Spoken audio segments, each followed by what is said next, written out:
अगर आप बोलना चाहते हैं परफेक्ट इंग्लिश तो इस टॉपिक को मिस मत कीजिए। Use of infinitive with present perfect tense. नमस्कार दोस्तों, मैं हूं विनोद कुमार राव और आप देख रहे हैं मिरर ऑफ इंग्लिश, जहां इंग्लिश ग्रामर को सिखाई जाती है आसान और मज़ेदार अंदाज में। आज हम yes no type interrogative plus negative sentence को पढ़ेंगे और आसान एग्जाम्पल से समझेंगे। तो चलिए बिना देर किए शुरू करते हैं।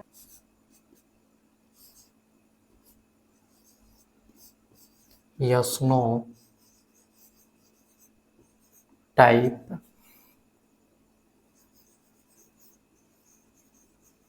इंट्रोगेटिव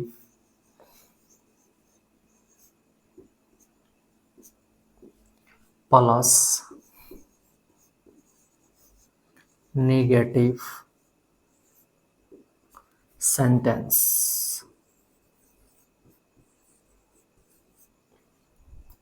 इसे हम open type interrogative plus negative sentence भी बोलते हैं। चलिए अब हम इसके स्ट्रक्चर को पढ़ते हैं।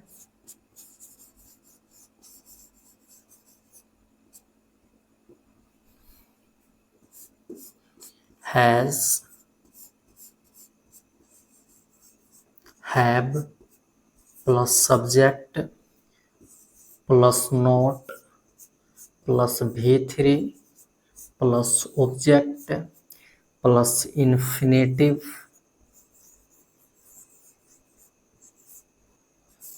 Two plus V1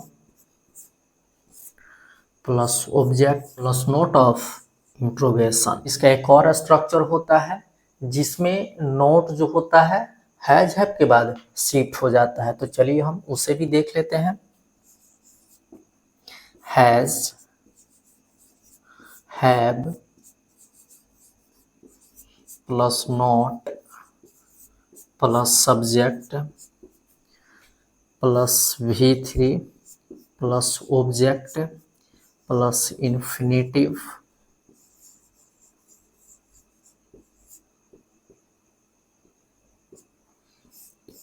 two plus V1 plus object plus note of interrogation. यही दूसरा स्ट्रक्चर है जिसमें आप चाहें तो हैज, हैव प्लस नोट का शॉर्ट फॉर्म भी लिख सकते हैं। हैज नॉट का शॉर्ट फॉर्म हैजंट होता है और हैव नॉट का शॉर्ट फॉर्म हैवंट होता है। तो यही दो स्ट्रक्चर है। क्या है?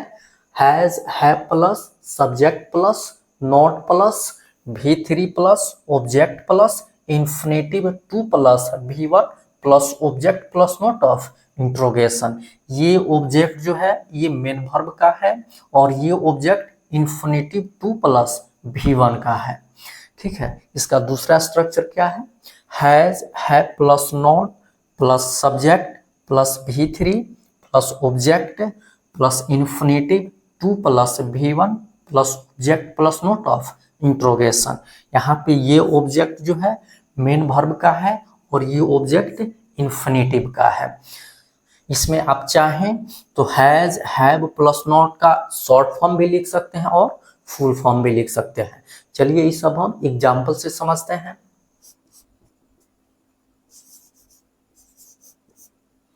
क्या उसने इस मंच पर एक गाना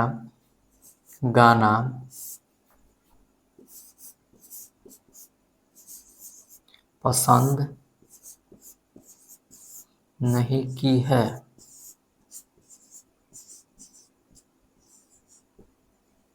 हमारे सामने कोई भी सेंटेंस है तो सबसे पहले उसे हमें आइडेंटिफाई करना चाहिए, पहचानना चाहिए। देखिए इस सेंटेंस में हिंदी क्रिया के अंत में आया है ई है। इससे पता चलता है कि यह सेंटेंस प्रेजेंट परफेक्ट टेंस में है। इसके जस्ट बाद हमें टाइप्स ऑफ सेंटेंस पता करना चाहिए।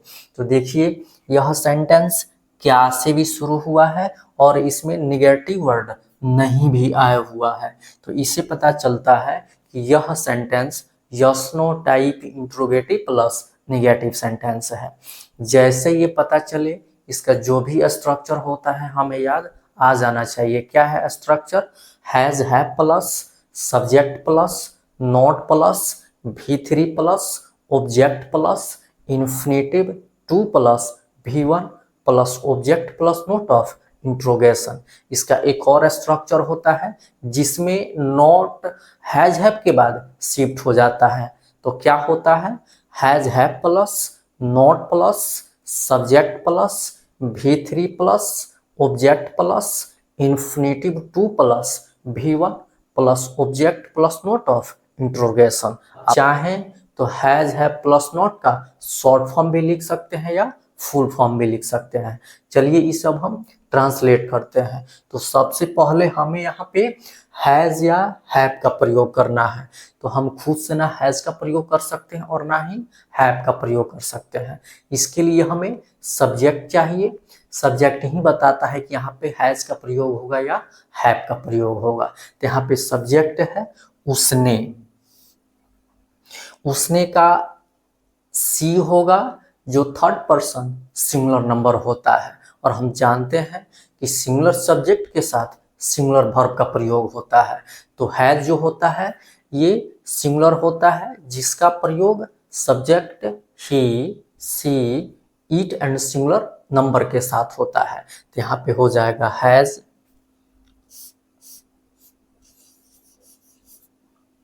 और इसमें नॉट भी है, तो आप चाहें तो हैज और नॉट का शॉर्ट फॉर्म भी लिख सकते हैं, हैजंट।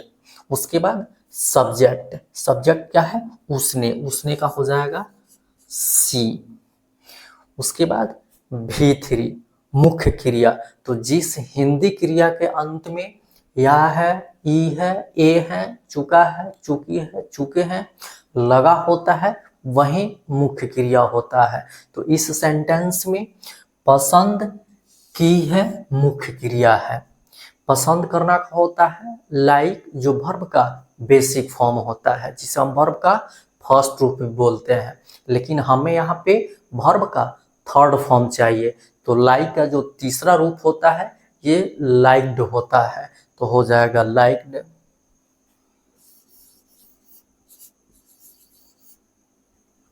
उसके बाद ऑब्जेक्ट, तो यहाँ पे मेन वर्ब का कोई ऑब्जेक्ट नहीं है, तो उसके बाद हम इन्फिनेटिव टू प्लस V1 का प्रयोग करेंगे।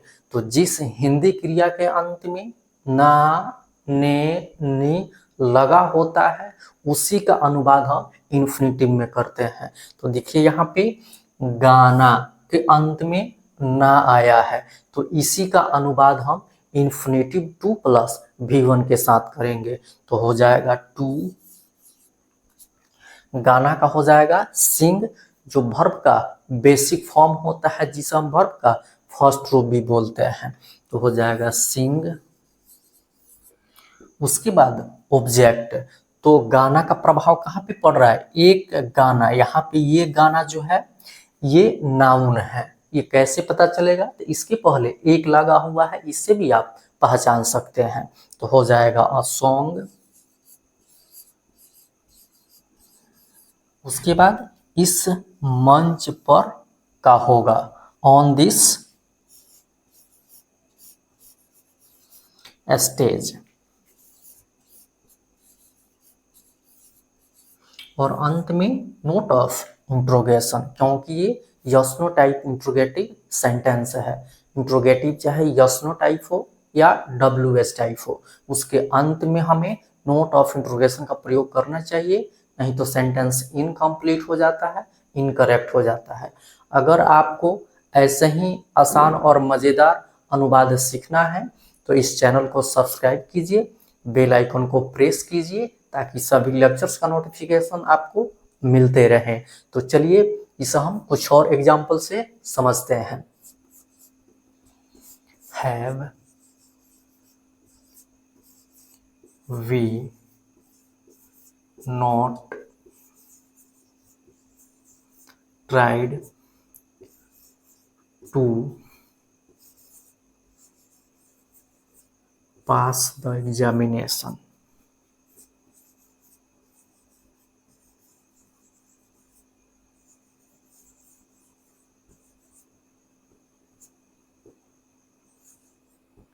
हमारे सामने कोई भी इंग्लिश सेंटेंस आए तो उसे आइडेंटिफाई करने के लिए उस सेंटेंस में सबसे पहले हमें मेन वर्ब ढूंढना चाहिए।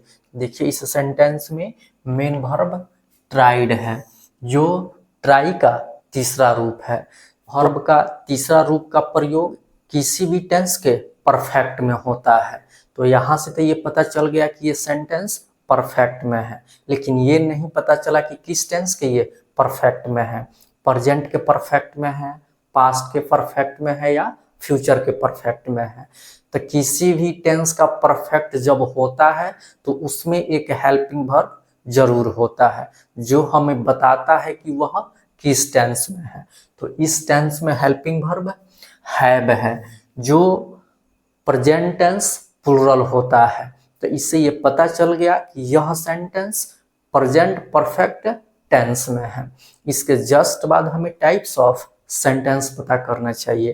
तो देखिए यह सेंटेंस हेल्पिंग वर्ब हैव से शुरू हुआ है और इसमें निगेटिव वर्ड नहीं आया हुआ है। तो इससे पता चलता है कि यह sentence yes no type interrogative plus negative sentence होता है, क्योंकि इंग्लिश में कोई भी सेंटेंस अगर हेल्पिंग वर्ब से शुरू हो रहा है या मेन वर्ब से शुरू हो रहा है और अंत में नोट ऑफ इंट्रोगेशन दिख रहा है, तो आप समझ जाइए कि वह yes no type interrogative sentence ही है। ठीक है, अब हम इसे ट्रांसलेट करेंगे। ट्रांसलेट करने से पहले हम यहाँ पे काउंटिंग करेंगे। जब yes no type interrogative sentence हो तो वहां पे हम काउंटिंग जो होता है सब्जेक्ट से शुरू करते हैं। तो यहाँ पे सब्जेक्ट वी है, तो इसको हम फर्स्ट नंबर में रखेंगे। उसके बाद हम सबसे लास्ट में जाएंगे। टू पास द एग्जामिनेशन, ये इंफिनिटिव है, इसको हम 2 नंबर में रखेंगे। उसके बाद हम जो मेन वर्ब है ट्राइड, इसको 3 नंबर में रखेंगे और निगेटिव वर्ड जो है उसको 4 नंबर में रखेंगे। और इस तरह से हम काउंटिंग करेंगे और उस काउंटिंग के आधार पे उसके हिंदी को अरेंज करके ट्रांसलेट करेंगे। तो चलिए अरेंज करते हैं। तो एक बात ध्यान रखना है कि यहाँ पे 1 नंबर में वी है, सब्जेक्ट है। यदि sentence yes no type interrogative sentence है तो हिंदी में सेंटेंस हम सब्जेक्ट से शुरू नहीं करते हैं बल्कि क्या से शुरू करते हैं। तो यहाँ पे हो जाएगा क्या। उसके बाद जैसे ये काउंटिंग किया गया है उसी के अनुसार हम इसका हिंदी अरेंज करेंगे। अब हम वी का लिखेंगे हम लोग।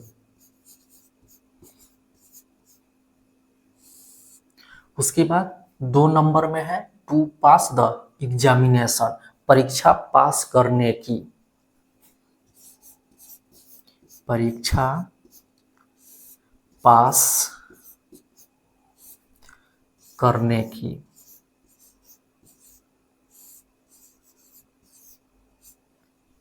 उसके बाद 3 नंबर में है कोशिश की है और इसमें निगेटिव वर्ड नॉट भी है, तो हो जाएगा कोशिश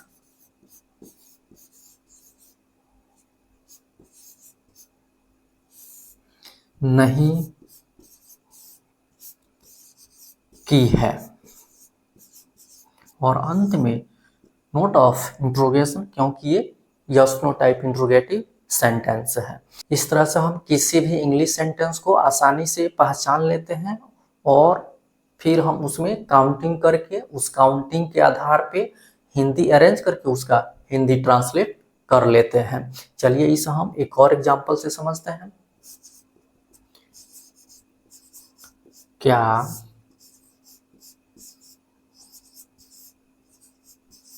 मोहिनी नृत्य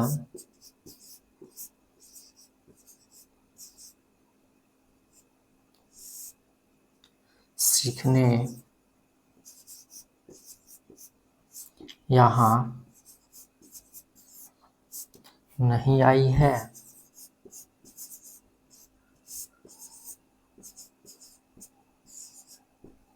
देखिए इस सेंटेंस में हिंदी क्रिया के अंत में आया है ई है।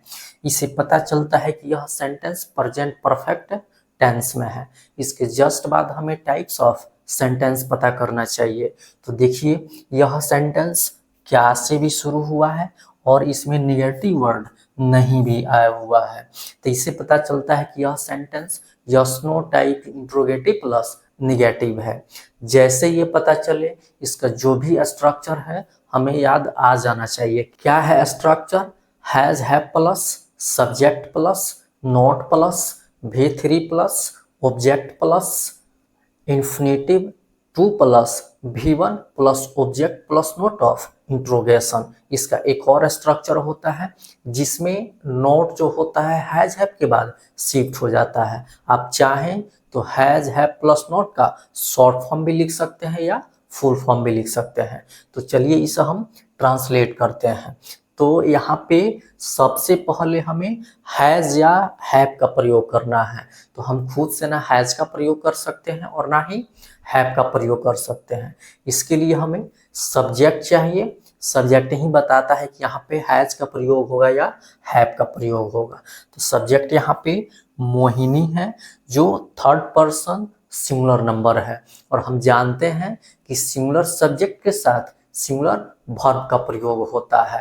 तो यहाँ पे हैज जो है सिंगुलर वर्ब है जिसका प्रयोग subject he, she, it and singular number के साथ होता है। तो यहाँ पे हो जाएगा हैज। उसके बाद सब्जेक्ट मोहिनी। तो मोहिनी यहाँ पे प्रॉपर नाउन है तो इसको कैपिटल लेटर से लिखना है। उसके बाद नोट, फिर V3 मुख्य क्रिया। तो जिस हिंदी क्रिया के अंत में या है, ई है, ए है, चुका है, चूकी है, चूके हैं लगा होता है वही मुख्य क्रिया होता है। तो इस सेंटेंस में आई है ये मुख्य क्रिया है। तो आना का कम होता है जो वर्ब का बेसिक फॉर्म है जिसे हम वर्ब का फर्स्ट रूप बोलते हैं। लेकिन हमें यहाँ पे वर्ब का तीसरा रूप चाहिए। तो कम का जो तीसरा रूप होता है कम ही होता है तो हो जाएगा कम। उसके बाद ऑब्जेक्ट। तो यहाँ पे ऑब्जेक्ट क्या है? हेयर। फिर इन्फिनिटिव 2 प्लस V1। तो जिस हिंदी क्रिया के अंत में ना, ने, नी लगा होता है उसी का अनुवाद हम इन्फिनिटिव में करते हैं।